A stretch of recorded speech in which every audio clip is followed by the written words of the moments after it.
Depending on who you ask, they'll tell you I'm a legend. From YO to the Veil to the Mongo spot on Creston. Always been 1,000, never ever been a lame. Lay a nigga down for these 3 letters on my chain. Peace, everybody. We're shaking with it, man. This is your dog, J Hood and all that. And you are now tuned into a brand new episode of the Tales from the Hood vlog series, man. Go stream or download my brand new album entitled Self. Grab up the Pesci Trilogy 1 through 3. Snatch up that Best of Hood flashbacks from the block. And while you at it, make sure you get your hands on that What If single, man. Everything is available right now on all digital streaming platforms, all right? Let's get right into it. You know how I do it.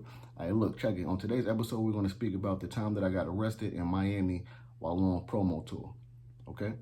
Let's get into it.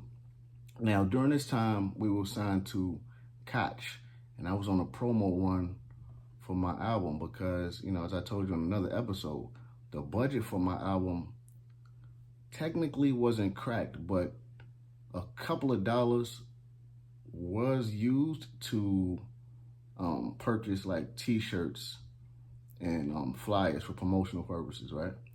So it was Memorial Weekend. We decided to all go down to Miami for promo because, you know, everybody is always down there.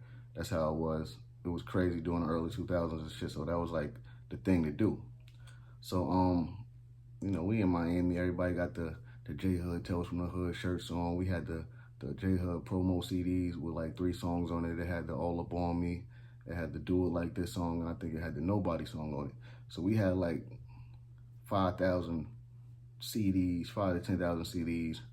We had like a couple hundred shirts and shit like that. You know what I'm saying? Maybe like 500 shirts, if that. Something like that. I don't know the numbers. Don't get me to lying on this shit. But anyway, we had like a good amount of product down there, right? So we all down there. We like, I say we like 15, 20 deep. I bought like 5 or 6 of my niggas with me. You know, with me personally. The rest of them met us down there. You know what I mean? Motherfuckers took flights. Other niggas took the train, all that shit, by any means necessary to get down there. So I had the whole crew down there. This was before half of my niggas got wrapped up in a sweep and Yonkers and shit, right? Probably like a year before. So we all down there having a good time, you know what I'm saying? Like, it was a classic time, super memorable, man. Like, this is the first time that I knew that CeeLo Green knew who I was. Like, we all walking down the strip, big ass crowd and all that. So we walking, we getting mad attention, motherfuckers taking pictures and shit. Oh, J-Hood. So from across the street, I didn't even know this nigga was over there. I hear somebody, yo, J-Hood, what up, nigga? I turned around, I see CeeLo Green and shit. I'm like, oh shit. I'm like, CeeLo. He like, oh, what's good? I'm like, I told the homie, I'm like, oh shit, that's a nigga from Goody Mob and shit. Like, hell yeah. I'm like, oh man. So we walking, my nigga, we see Mayweather, you know what I'm saying? Chop it up with him. We see Yo Gotti. I didn't even know who Yo Gotti was at the time. That nigga was like, yo, J-Hood, what up, my nigga? You know what I'm saying? Yo, this nigga fire right here. I'm like, oh shit, yo, appreciate it, homie. Niggas like, yo, that was a nigga Yo Gotti. I'm like, who? He like, Yo Gotti. I'm like, who was that? He like, yo, the nigga from Memphis and shit. That nigga's up and coming. I'm like, okay. Like, later on, you know, I figured out who he was and shit, but at the time I didn't know who he was.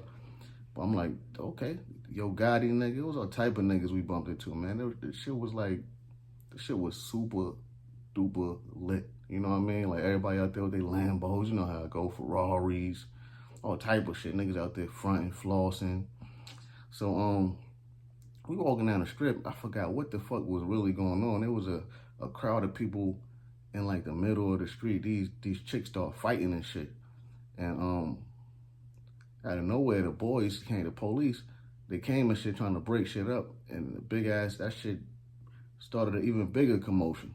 So motherfuckers just started like going crazy and shit like that. And more bitches started fighting, and these motherfuckers start shooting fucking pepper spray at motherfuckers. You feel me? Like, the whole crowd dispersing and shit. Niggas trying to get away.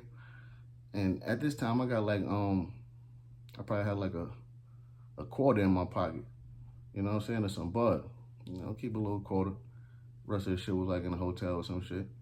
So, like I said, we mob deep out there. So we trying to back up away from the commotion and shit. And the cops are coming towards us.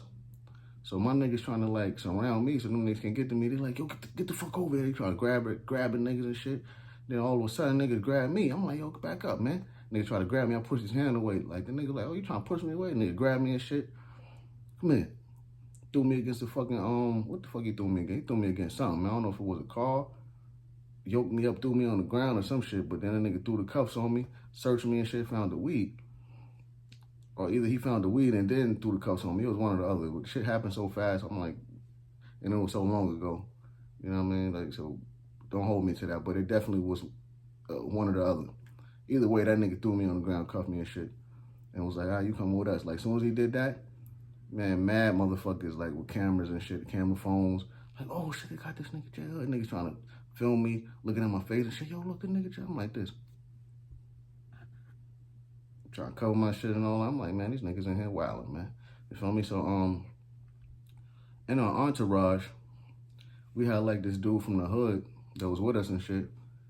He happened to be a cop. He worked for the NYPD, you know what I'm saying? So, you know, his pops was a cop also from the hood and shit. So, you know, he was with us. He a hood nigga.